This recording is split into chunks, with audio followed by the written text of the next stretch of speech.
Let me ask you something. Have you ever looked at your own family photo and realized you're not really in it? You're there, sure. Off to the side, maybe blurry, maybe behind someone else's shoulder, but not in it. Not seen. That was me. My name is Lena Hartley, and I was the background blur in my own family portrait. This? It isn't just a revenge story, it's the story of someone who was erased. And what happened when she picked up the pen? Growing up, my house was like a stage, and my little sister Aubrey, she was the star of every single act. From the moment she could walk, my parents treated her like royalty. Dance recitals with spotlights, backyard birthday parties with live ponies, handmade crowns. I was 2 years older, but I felt 10 years smaller. I remember one birthday when I turned 12. Aubrey got a party that looked like it was planned by a celebrity wedding coordinator. Cake tiers, a DJ, decorations in rose gold. My party? Well, it was a lukewarm pizza night and a secondhand Canon camera handed to me like a consolation prize. "This suits you," my dad had said. "You're better behind the scenes anyway. Observant, quiet." It wasn't meant to hurt, but it did. That night, I took that camera to the park and started photographing things that reminded me of myself. Cracked sidewalks, old dogs, wilted flowers in forgotten corners. Things people passed by every day without noticing.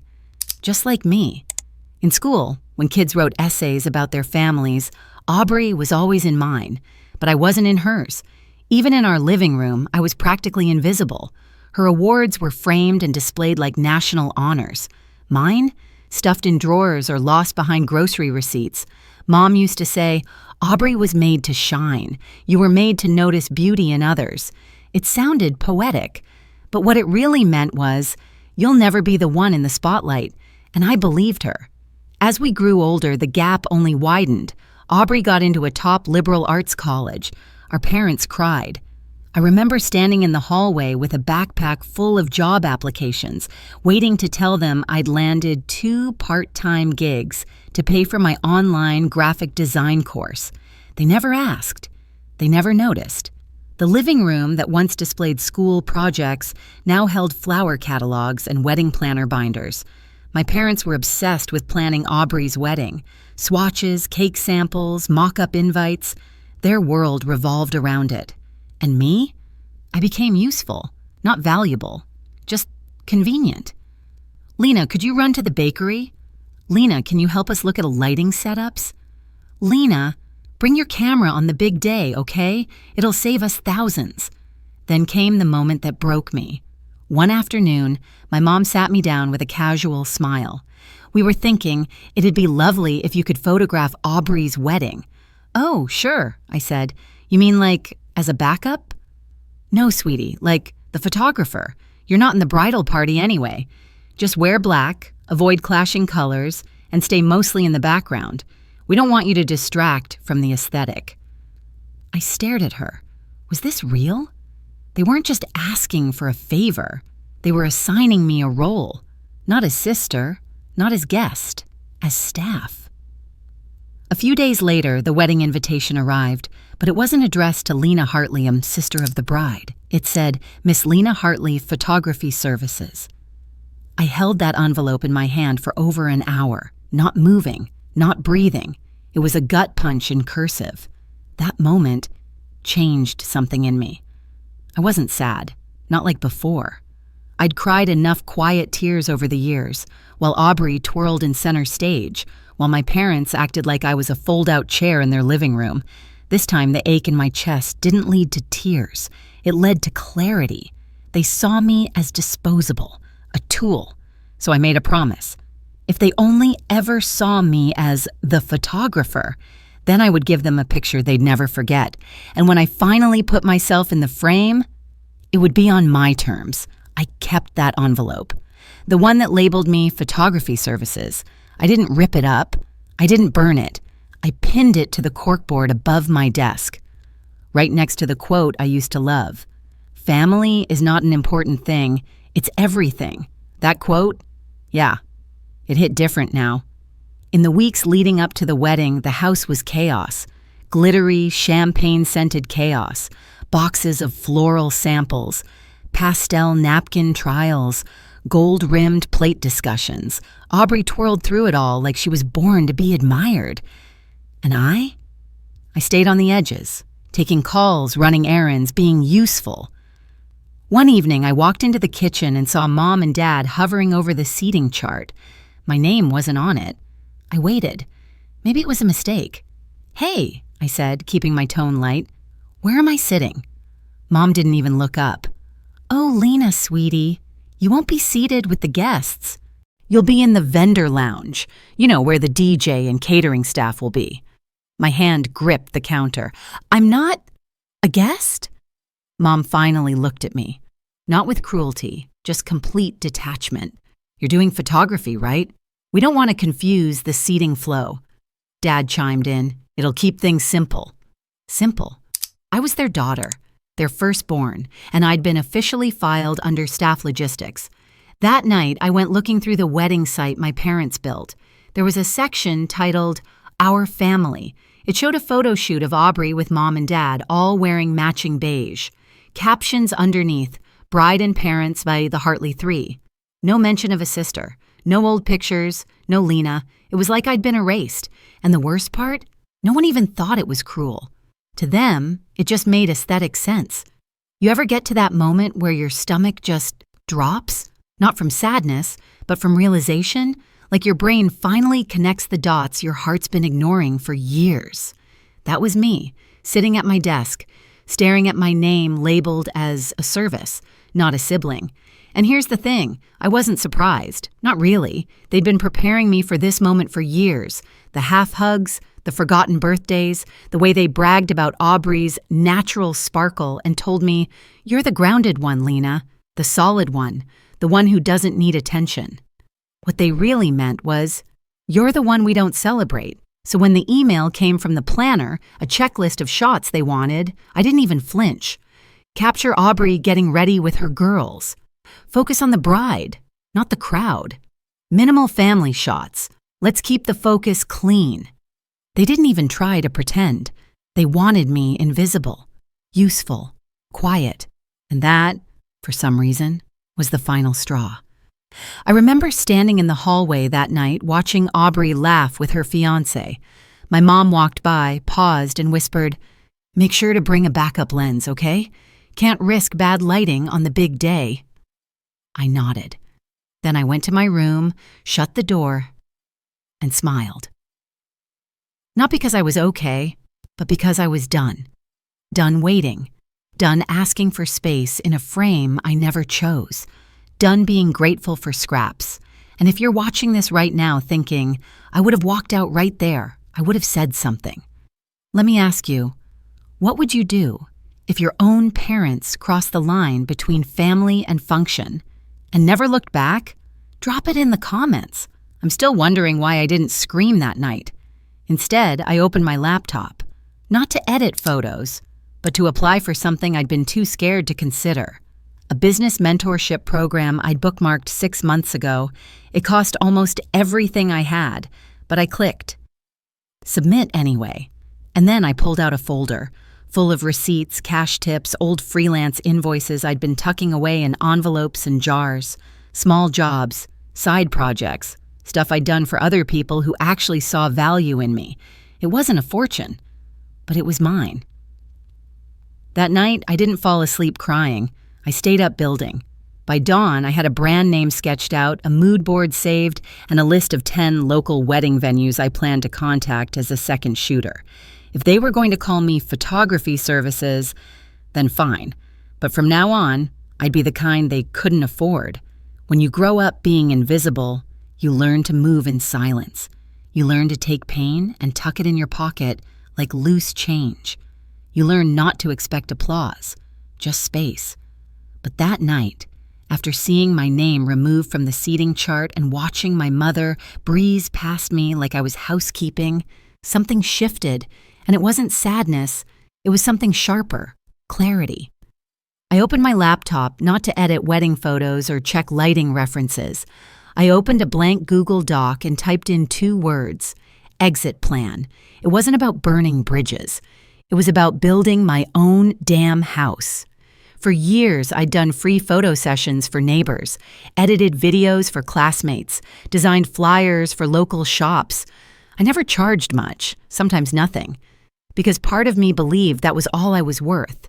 And maybe, deep down, I thought that if I gave enough, they'd finally see me. Spoiler, they didn't. So that night, I pulled out an old shoebox from the back of my closet. Inside were crumpled receipts, torn envelopes, handwritten thank you notes, and about $7,400 in saved-up cash.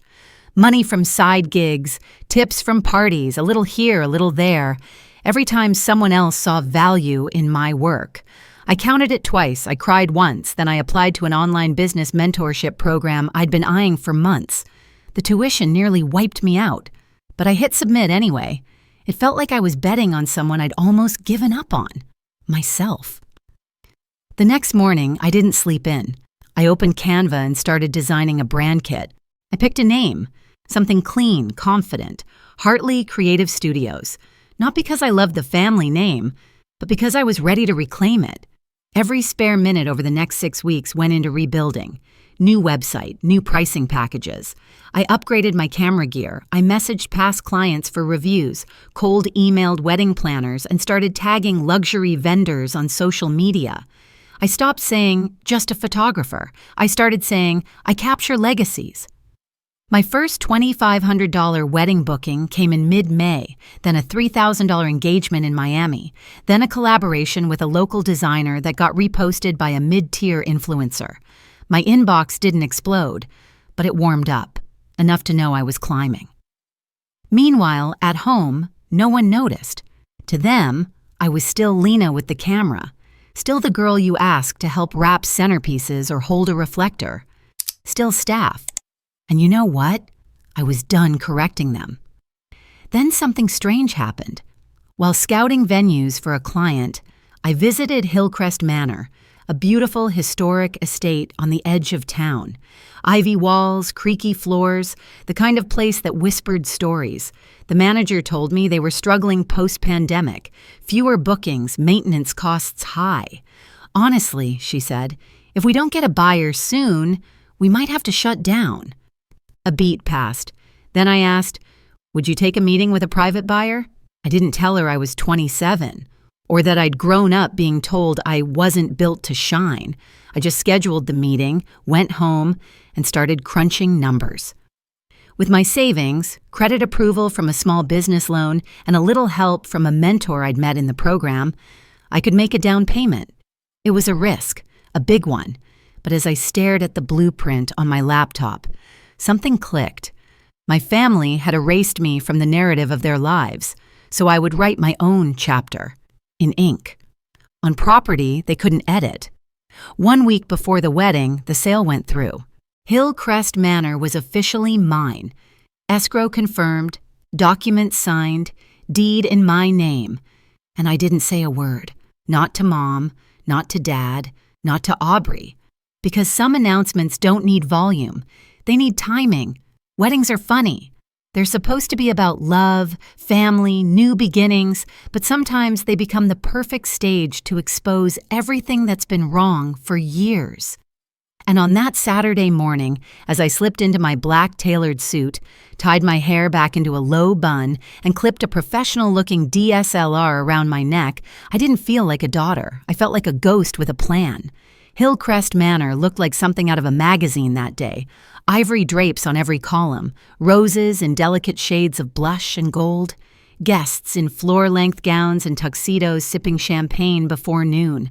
I moved through the venue unnoticed, just another vendor, which is exactly what they wanted me to be.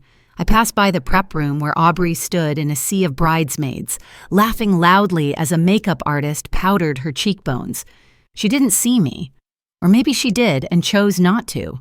The worst part, I didn't even care anymore. Mom caught me in the hallway near the reception space. She was holding a clipboard and a latte and radiating the kind of stress only self-important people manage to look proud of. Lena, great. Make sure you get shots of the bouquet toss and the cake cutting. Oh, and Aubrey doesn't want any unflattering angles, so shoot from the left side. I nodded. Got it. She didn't ask if I'd eaten or slept or how I was feeling. Just make sure you don't miss the speeches. An hour later, guests were filing into the grand ballroom for the ceremony. The quartet played soft instrumentals. The air smelled like peonies and hairspray. And I walked past the ballroom and slipped into the venue manager's office. No one stopped me. No one asked questions, because I belonged here. And not just as a photographer. I sat down at the polished oak desk, pulled out a white envelope from my bag, and opened my laptop. Inside was a printed document, short, simple, and legally binding. Termination of rental agreement, grounds, non-payment, clause 12B. My parents were 3 months behind. The deposit had covered the basics, but the final payment, due 2 weeks prior, had slipped through. And as of yesterday, I was legally within my rights, as the new owner, to enforce removal from the premises with proper notice. Of course, I wasn't going to physically drag them out during the reception. That wasn't the point. This wasn't about burning their day down. This was about making sure they remembered who lit the candles.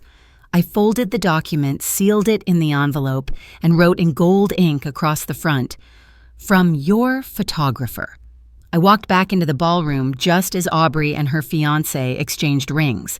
People sniffled. Phones came up for photos. The officiant declared them married and everyone clapped. I waited until the reception started, until the lights dimmed and the champagne flowed, until my parents sat at the head table, flush with pride and oblivious. Then I approached. "Hi, excuse me," I said, just above a whisper.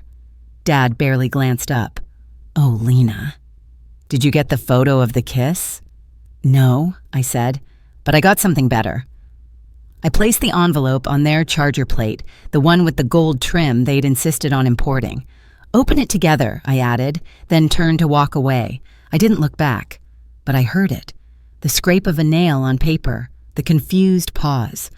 Then my father's voice, low and sharp. "What is this?" My mother's sharper. "Lena, is this some kind of joke?" And then Aubrey. "What's going on?" I stopped walking and slowly turned around. The entire table was looking at me. "This," I said calmly, "is notice that you're in violation of your rental agreement. You're 3 months behind on payment. Effective immediately, the agreement is terminated." The silence was instant and loud. "Wait, what the hell are you talking about?" Dad stood. His face was red now. "You're just the photographer." "No," I said. "I'm the owner of Hillcrest Manor."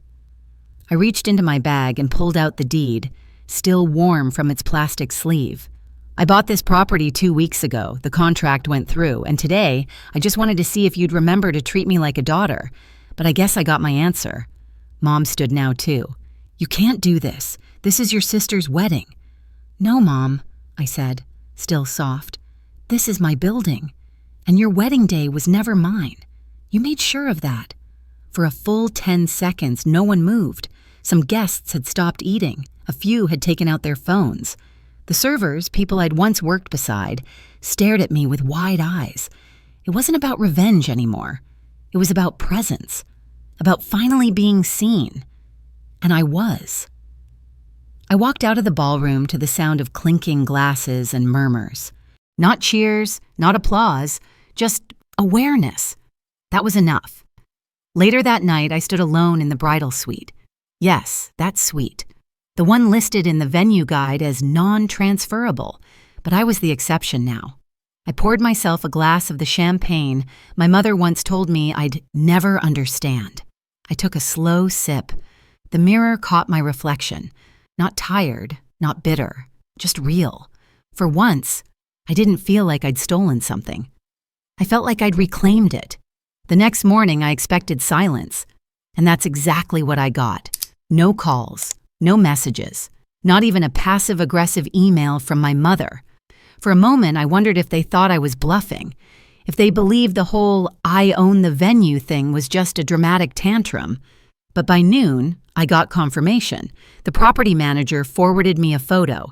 It was my parents, standing by the front gates of Hillcrest Manor, with luggage.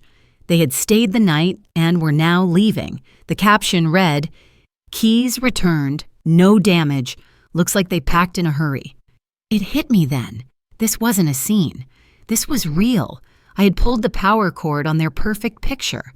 And now, the screen had gone dark. 3 days later, the silence broke. First came the voicemail. My father's voice, slow and hoarse. "Lena, I don't know what to say. We didn't realize. We never meant to." Click. He didn't finish the sentence, didn't try again, didn't say sorry, didn't say, "We were wrong." Just trailed off into static. The next was a message from my mom. "I assume you're still angry. Aubrey's having a hard time adjusting. We might lose the apartment. If there's anything you can do." I deleted it before she finished typing. Then, exactly 1 week later, a letter came. Not typed, not emailed, but handwritten, in blue ink, careful cursive, from Aubrey. It was 5 pages long. At first, I didn't want to read it, but curiosity won. It wasn't a defense. Not really. It started with, "I always thought you were fine, like, okay with the way things were. I didn't realize you were holding your breath for this long." She wrote about the birthday parties, the holidays, the way she'd parrot things our parents said about me. You know Lena. She doesn't like attention. She prefers to be in the background. Then came the line that stopped me cold. "It never occurred to me that you did want to be seen. You were just too used to being told not to expect it." That was it. That was the sentence. The one I'd waited 27 years to hear, even if I didn't know it. I folded the letter, took the last line, and framed it above my desk. "We were blind to your power." But I didn't respond. Because for the first time in my life, I didn't need to. I wasn't seeking closure. I was building something better. By the end of that month, Hartley Creative Studios was booked out for the next 3. Not just weddings, brand shoots, product campaigns, even a museum collaboration. A planner I'd once begged for a referral now emailed me asking, "Any availability for September? Our client specifically requested you." I smiled when I read it, not because of the money, not even because of the success, but because for once I was being chosen, not out of obligation, not because I was the convenient option, but because I'd done the work, and they saw it. One morning, I walked through the main hall of Hillcrest Manor with a contractor. We were discussing renovations, new bridal suites, a redesigned lounge, better natural light for portraits. He asked if I had any emotional attachment to the space. I laughed. "Used to," I said, "but now, it's just a canvas," and it was. That night, I stayed late. The venue was quiet, the way I liked it. I walked into the ballroom, turned on a single chandelier, and let the warm light flood the center of the floor. Then I took out my camera. Just once. For me. I set the timer, stood in the center of the room, held up the deed to the property, and smiled. Not big, not flashy, just steady. Click. I printed that photo and placed it in the office, captioned it in gold foil. Property of Lena Hartley. But more than that, it was a reminder, not of revenge, not even of power, but of proof that I wasn't the background anymore. I was the frame. And still, not a day went by without some small ache. I didn't hate them, but I no longer expected anything from them either. And in that space, where longing used to live, came something else. Peace. I never imagined that the last time I'd stand in Hillcrest Manor's bridal suite, it would feel like coming home. Just days after the eviction letter, I found myself stepping through that ornate doorway, not as an uninvited staff member, but as the rightful owner. The suite was quiet, the soft morning light filtering through stained glass windows, painting the hardwood floors in rose and gold. I carried with me a flute of champagne, the same kind Mom once said was too fancy for me, and set it on the marble vanity.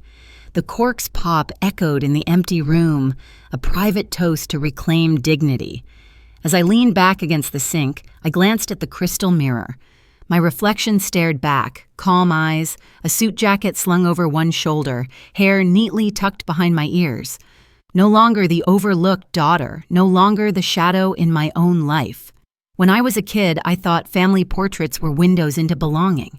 I remember standing on tiptoe, trying to catch a glimpse of myself in the frame, only to find empty space every time. Inside that mirror now, I saw a woman who had built her own frame, brick by brick. I raised the glass and whispered to my reflection, "We did it." And for the first time in years, I didn't feel like I'd stolen something that wasn't mine. I felt like I'd simply taken back the seat I was always meant to occupy. That evening, tired but exhilarated, I slipped a small envelope under the door of my parents' temporary apartment. Inside was a single photograph. Me standing at the front gate of Hillcrest Manor, deed in hand, the ivy walls rising behind me. On the back, I had written in gold ink, "Property of Lena Hartley." I didn't expect a response. I didn't need one. In fact, within 24 hours, the apartment manager called me. "Your parents left," she said. "No forwarding address. They just moved on." And that was that. The silence was louder than any apology they could have offered. Weeks passed. My phone buzzed only with business inquiries and congratulations from new collaborators. Not once did I see a message from mom or dad asking to talk face to face. Not once did they send a card or a text to say, "I'm sorry." They were too busy picking up the pieces of their own embarrassment. Then, one bright afternoon, a thick envelope arrived on my desk. The handwriting was unmistakably Aubrey's. I hesitated before opening it, a mix of dread and hope knotting in my stomach. Inside was a letter 5 pages long. It wasn't defensive. It wasn't angry. It was honest, vulnerable. She wrote about how she'd watched me, not really seen me, how she'd parroted our parents' words without questioning them. "I told everyone you preferred the background. I treated your presence like hallway noise, not like a person." Her final line stopped me cold. "I never realized how badly you wanted to be noticed. I'm so sorry it took breaking our family for me to see you." I read that letter twice. Then I took the last sentence, copied it in my own handwriting, and framed it above the door to my new studio. "I never realized how badly you wanted to be noticed." It serves as a daily reminder, not of pain, but of power. That day, I didn't write back. I didn't need to. The letter itself was a confession, and sometimes confessions are enough. My next step was something I'd dreamed of for a long time, mentoring. I reached out to a local nonprofit that supports teenagers who feel invisible at home. I offered free workshops on photography, not just how to use a camera, but how to see themselves as worthy subjects. The program filled up in a heartbeat. Young faces, tentative at first, blossomed as I taught them about light, framing, and confidence. "Your worth is not up for vote," I told them in that first class. "Sometimes the people closest to you are the least qualified to see your brilliance."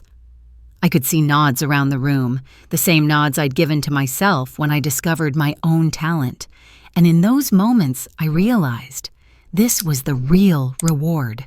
Spring turned to summer, and the manor buzzed with activity. Bridal breezes, fashion shoots, corporate retreats, all scheduled months in advance. The staff photographer who once roamed the sidelines was now Lena Hartley, founder and creative director. Her name shone in gold letters on the front window. Hartley Creative Studios. One afternoon, I slipped into that studio space, pushed open the glass door, and let the sunlight spill through the floor-to-ceiling windows. I closed my eyes, took a deep breath, and felt something I hadn't in years: peace.